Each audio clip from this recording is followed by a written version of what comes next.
Hello, hello! Bienvenue sur Jésus Talk. Hello, je suis ravie de te retrouver pour une toute nouvelle série qui va certainement résonner en toi. On va parler d'un sujet essentiel dans notre marche avec Dieu, les promesses qu'il nous fait. Tu sais, ces moments où Dieu te donne une parole, une vision, une promesse, mais où l'attente semble interminable. Où tu te demandes, est-ce que j'ai bien compris ? Pourquoi ça prend autant de temps ? Dans cette série, on va explorer comment Dieu parle, pourquoi il prend son temps, comment il te prépare avant l'accomplissement et surtout, quelle doit être ton attitude dans ce processus. Parce que si Dieu fait une promesse, il l'accomplira, mais il veut aussi que tu sois prêt ou prête à la recevoir. Mais avant de continuer, commençons par nous poser cette question essentielle. Est-ce que tu sais reconnaître la voix de Dieu quand il te parle ? Parce que si tu ne l'entends pas, comment peux-tu être certain ou certaine qu'il t'a fait une promesse ? C'est ce qu'on va voir ensemble dans ce tout premier épisode. Allez, c'est parti. Dieu parle, mais es-tu à l'écoute ? Soyons honnêtes, on s'est tous déjà posé cette question. Seigneur, c'est toi ou c'est moi qui me parle à moi-même ? Mais alors, comment Dieu nous parle aujourd'hui ? Il le fait de différentes manières. Mais surtout, il s'adapte à ta façon de comprendre. La manière dont il va te parler ne sera pas forcément la même que pour les autres. Il le fait selon ta relation avec lui, car il te connaît parfaitement et sait comment capter ton attention. Alors avant toute chose, ne cherche pas à ce qu'il te parle exactement comme il le fait avec un pasteur, un prophète ou une autre personne de foi. Cherche plutôt à développer une relation personnelle avec lui pour apprendre à reconnaître sa voix. Voici quelques-unes des façons par lesquelles Dieu parle. Évidemment, Dieu parle par sa parole, car il est la parole. Comme il le dit dans Jean 1, verset 1. Au commencement était la parole, et la parole était avec Dieu, et la parole était Dieu. La Bible n'est pas un vieux livre dépassé, mais le livre de la vie qui nous révèle qui est Dieu, son caractère, ses promesses et ce qu'il attend de nous. Si tu veux entendre Dieu, commence par lire et méditer sa parole. Dans Jean 10, verset 27, Jésus nous dit « Mes brebis entendent ma voix, je les connais et elles me suivent. » Si tu veux reconnaître la voix de Dieu, tu dois l'avoir déjà entendue quelque part. Et ce quelque part, c'est la Bible. Imagine que tu sois dans une pièce remplie de monde. Si un proche t'appelle, tu n'as pas besoin de voir son visage pour savoir que c'est lui. Pourquoi ? Parce que tu l'as déjà entendu tellement de fois que sa voix t'est familière. Tu reconnais son ton, son intonation, sa manière de parler, ses expressions. Avec Dieu, c'est pareil. Plus tu lis et médites sa parole, plus tu t'habitues à la façon dont il parle. Tu comprendras ses principes, son caractère, et tu sauras immédiatement quand une pensée vient de lui ou non. Regardons dans la Bible. Quand Jésus a été tenté dans le désert, il n'a pas répondu au diable avec ses propres idées, mais avec l'Écriture. Alors, plus tu médites la Bible, plus la voix de Dieu deviendra évidente pour toi. Mais Dieu, lui, ne se contente pas de nous parler à travers la Bible. Il habite en nous par son esprit. Jésus a promis aux disciples d'envoyer le Saint-Esprit comme guide et conseiller. Et il est plutôt très bavard, mais encore faut-il être attentif à sa voix. Le Saint-Esprit n'est pas juste une force ou une sensation, il est une personne vivante, la troisième personne de la Trinité. Il a une volonté, des émotions et surtout, il parle. Jésus l'a présenté comme notre consolateur, notre enseignant et notre guide. Dans Jean 14, verset 26. Mais le consolateur, l'Esprit Saint, que le Père enverra en mon nom, vous enseignera toutes choses et vous rappellera tout ce que je vous ai dit. Le Saint-Esprit, c'est un ami fidèle qui nous parle sans cesse. Parfois, il parle par une conviction intérieure, un sentiment de paix inexpliqué, ou même une pensée qui ressemble à notre propre voix, mais qui est pleine de sagesse et de paix. Le Saint-Esprit fonctionne comme un GPS intérieur. Il peut t'avertir, te donner une direction ou confirmer une décision à travers une paix profonde ou, au contraire, un malaise intérieur. Regardons ce moment dans le ministère de l'apôtre Paul et ses compagnons, qui étaient remplis de zèle pour annoncer l'Évangile. Leur mission était claire, porter la bonne nouvelle à tous les peuples.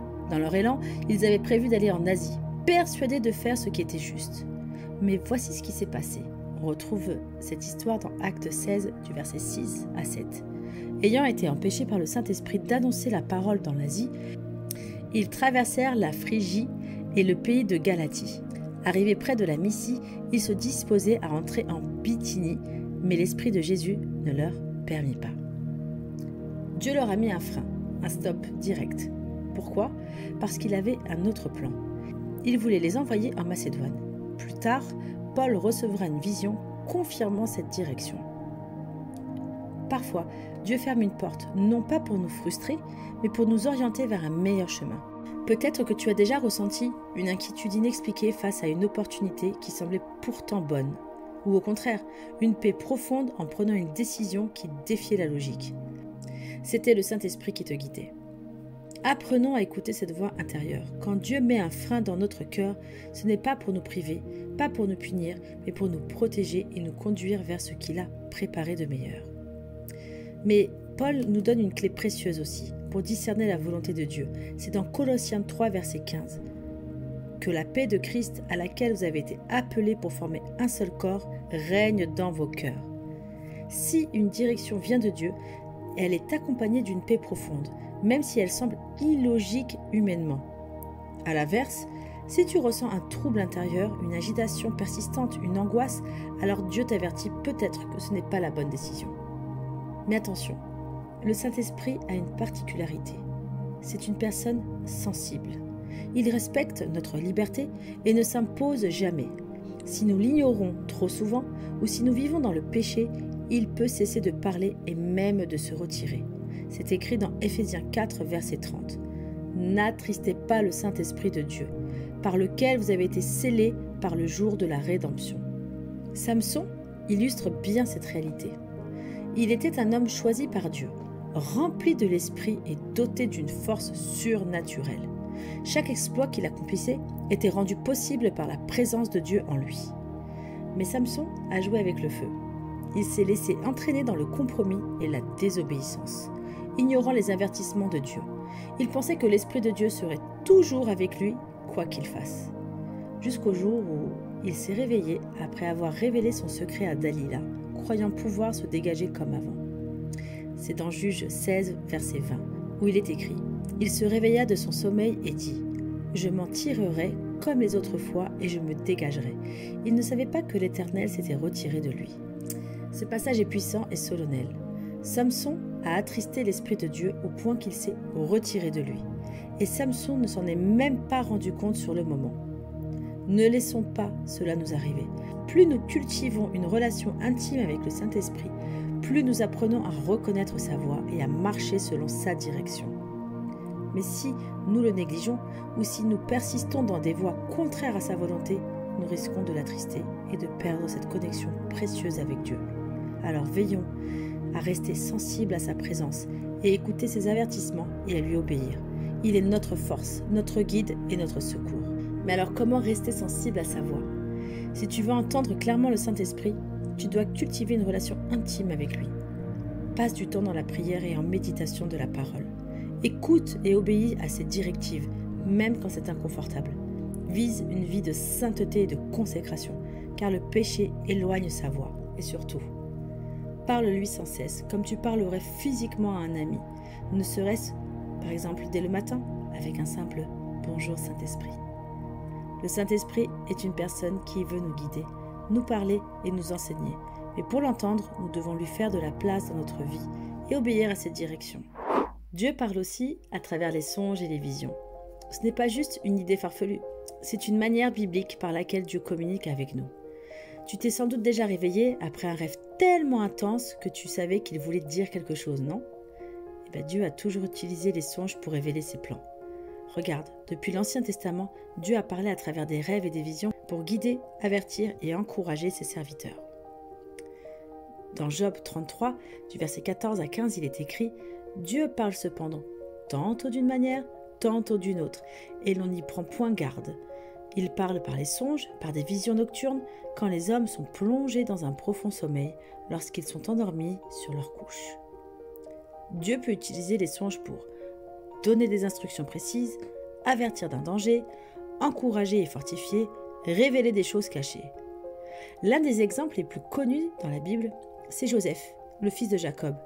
Dieu lui a parlé par des songes prophétiques qui annonçaient son futur. C'était un jeune homme d'environ 17 ans, Joseph, le fils préféré de Jacob. Un jour, il se réveille en sursaut après un rêve incroyable. Son cœur bat encore fort, il court voir ses frères. Excité, c'est dans Genèse 37, versets 6 à 7. Il dit « Écoutez, le rêve que j'ai fait, nous étions en train d'attacher des gerbes de blé dans un champ. Soudain, ma gerbe s'est dressée bien droite et les vôtres se sont inclinés devant elle. » Ses frères, le regardant furieux, « Tu veux dire quoi? Tu veux dire que tu régneras sur nous ?» Comme si ce n'était pas assez, Dieu lui envoie un deuxième rêve encore plus puissant. C'est dans Genèse 37, verset 9. « J'ai encore fait un rêve. Le soleil, la lune et 11 étoiles se prosternaient devant moi. » Ses frères sont maintenant jaloux et même son père Jacob est surpris. Mais ce qu'ils ne savent pas, c'est que ces rêves étaient une révélation prophétique de ce qui allait arriver. Quelques années plus tard. Enfin, 25 ans précisément, après avoir été trahi, vendu comme esclave, emprisonné injustement, Joseph se retrouve premier ministre d'Égypte. Et devine quoi? Un jour, ses frères viennent à lui, implorant son aide à cause de la famine. Ils se prosternent devant lui, exactement comme dans son rêve. Quand Dieu te donne un rêve prophétique, il va s'accomplir. Mais avant cela, il te prépare. Si Dieu t'a donné un rêve ou une vision pour ta vie, tiens ferme. Même si le chemin est long et difficile, il accomplit toujours ses promesses. Il y a plein d'autres exemples dans la Bible puissants. Par exemple, Abimelech est averti en rêve. Dieu le prévient de ne pas toucher Sarah, la femme d'Abraham, pour éviter un désastre, dans Genèse 20, verset 3. Il y a Jacob et l'échelle céleste. Il voit une échelle reliant le ciel et la terre, une vision confirmant la bénédiction divine, dans Genèse 28, 12. Pharaon et les 7 années d'abondance et de famine. Un rêve interprété par Joseph qui sauve des nations entières. Genèse 41, versets 1 à 7. Salomon reçoit la sagesse en songe. Dieu lui apparaît et lui offre ce qu'il désire. Salomon demande la sagesse et devient le roi le plus sage de l'histoire. Dans 1 Roi 3, versets 5 à 12. Daniel et les rêves prophétiques, Dieu lui donne l'interprétation des rêves du roi Nebuchadnezzar, révélant le futur des empires du monde dans Daniel 2, versets 1 à 45. Évidemment, Joseph, le père adoptif de Jésus. Dieu lui parle plusieurs fois en rêve. Il lui révèle que l'enfant de Marie vient du Saint-Esprit dans Matthieu 1, verset 20. Il l'avertit de fuir en Égypte pour protéger Jésus du massacre d'Hérode dans Matthieu 2, verset 13. Puis Pierre et la vision qui a changé l'Église. Dans un moment de prière, il a eu une vision d'une nappe remplie d'animaux impurs. Dieu lui montre ainsi que le salut est aussi pour les non-juifs, révolutionnant l'histoire du christianisme. C'est dans Actes 10, versets 9 à 16. Et on a aussi Pilate et le rêve de sa femme, avant la crucifixion de Jésus. Sa femme rêve et l'avertit de ne pas condamner cet homme juste, dans Matthieu 27, verset 19. Dieu n'a pas changé. Il parle encore aujourd'hui par des rêves et des visions pour guider, avertir et fortifier ses enfants. Sois attentif à ce qu'il veut te dire. Car Dieu peut toujours parler à travers des rêves et des visions. Mais attention, il ne donnera jamais un rêve qui contredit sa parole. Un rêve de Dieu porte un message clair et édifiant. Il est souvent confirmé par des événements et d'autres moyens. Enfin, si Dieu te parle en rêve ou en vision, prends-le au sérieux, prie et cherche à comprendre son message en demandant au Saint-Esprit. Dieu ne nous parle pas toujours directement. Il peut utiliser aussi des personnes autour de nous pour nous transmettre un message. Un pasteur, un ami, un mentor ou même un parfait inconnu. Mais attention, tout conseil n'est pas forcément divin. C'est pourquoi il est essentiel de tout éprouver avec la Bible et le Saint-Esprit. Les Béréens en sont un excellent exemple. Bien qu'ils écoutaient Paul avec enthousiasme, ils ne prenaient rien pour acquis sans vérifier dans les Écritures. C'est dans Actes 17, verset 11. Ces Juifs avaient des sentiments plus nobles que ceux de Thessalonique. Ils reçurent la parole avec beaucoup d'empressement et ils examinaient chaque jour les Écritures pour voir si ce qu'on leur disait était exact. Parfois, nous avons besoin de quelqu'un pour nous aider à reconnaître la voix de Dieu. Et c'est exactement ce qui s'est passé avec Samuel et Élie. Samuel était encore un jeune garçon, servant dans le temple sous la direction du prêtre Élie. Une nuit, il entend une voix l'appeler. C'est dans 1 Samuel 3, verset 4. L'Éternel appela Samuel. Il répondit « Me voici ». Pensant que c'était Élie, Samuel se leva et court vers lui. Mais Élie lui dit qu'il ne l'a pas appelé et le renvoie dormir. Cela se répète 3 fois. jusqu'à ce qu'il réalise que c'est Dieu qui parle à Samuel. Il lui donne alors un précieux conseil. C'est dans 1 Samuel 3, verset 9. Si l'on t'appelle encore, tu diras « Parle, Éternel, car ton serviteur écoute. » Grâce à Élie, Samuel apprend à discerner la voix de Dieu et devient plus tard l'un des plus grands prophètes d'Israël. Samuel entendait bien Dieu, mais il ne savait pas encore que c'était lui. De même, Dieu peut utiliser un mentor, un enseignant ou même un simple conseil pour nous aider à reconnaître quand il nous parle. Si Samuel n'avait pas appris à écouter Dieu lui-même, il dépendrait toujours d'Élie. Alors que l'objectif est d'avoir une relation directe avec Dieu et pas seulement de compter sur d'autres pour entendre sa voix. Alors, la prochaine fois qu'un conseil te marque profondément, demande-toi, est-ce en accord avec la Bible? Le même esprit me confirme-t-il cela dans mon cœur? Mène-t-il à plus de foi, d'amour et d'obéissance à Dieu? Si oui, écoute attentivement. Dieu est peut-être en train de te parler. Parfois, nous sommes aveugles à nos propres erreurs. C'est ce qui est arrivé au roi David lorsqu'il a péché avec Bathséba et fait tuer son mari. Dieu envoie alors Nathan, qui raconte une histoire à David sur un homme riche volant la seule brebis d'un pauvre. C'est dans 2 Samuel 12, verset 7. Et il dit « Cet homme, c'est toi ». Quand Dieu nous reprend à travers quelqu'un, avons-nous l'humilité d'écouter et de nous repentir? Un véritable ami dit ce que tu as besoin d'entendre, pas ce que tu veux entendre. C'est dans Proverbe 27, verset 6. Les blessures d'un ami prouvent sa fidélité, tandis que les baisers d'un ennemi sont trompeurs. Un vrai ami ne flatte pas, mais dit la vérité avec amour. Si une personne spirituelle te confiance, t'avertit sur une décision, prends le temps de prier et de demander à Dieu si c'est une parole pour toi. Dieu peut parler à travers un mentor spirituel qui t'aide à reconnaître la voix de Dieu comme Élie avec Samuel, un ami fidèle qui t'encourage ou te corrige comme Nathan avec David, un pasteur ou un enseignant qui te parle en plein cœur à travers un message, un inconnu qui sans le savoir te dit exactement ce que tu avais besoin d'entendre, poussé par le Saint-Esprit. Dieu parle à travers d'autres personnes, mais éprouve toujours leurs paroles avec la Bible et le Saint-Esprit.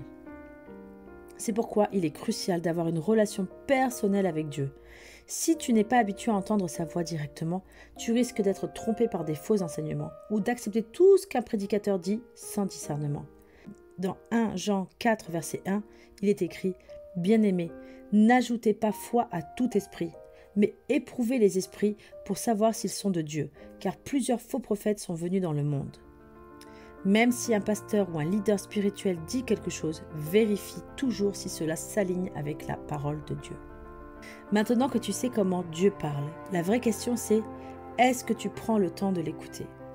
Souviens-toi, Dieu parle avant tout par sa parole. Si tu veux reconnaître sa voix, commence par méditer la Bible. Le Saint-Esprit est ton guide, ton conseiller, ton ami fidèle. Il est sensible et très bavard, mais il attend que tu viennes à lui. Plus tu cherches une relation avec lui, plus tu seras sensible à sa voix. Dieu utilise aussi des rêves et des visions, mais tout doit être confirmé avec la parole et le Saint-Esprit. Il parle aussi à travers les circonstances, donc parfois une porte fermée est une réponse de Dieu. Et il utilise d'autres personnes, mais éprouve toujours ce que tu entends avec la Bible. Alors, comment mieux entendre sa voix? Médite la Bible régulièrement, c'est la base.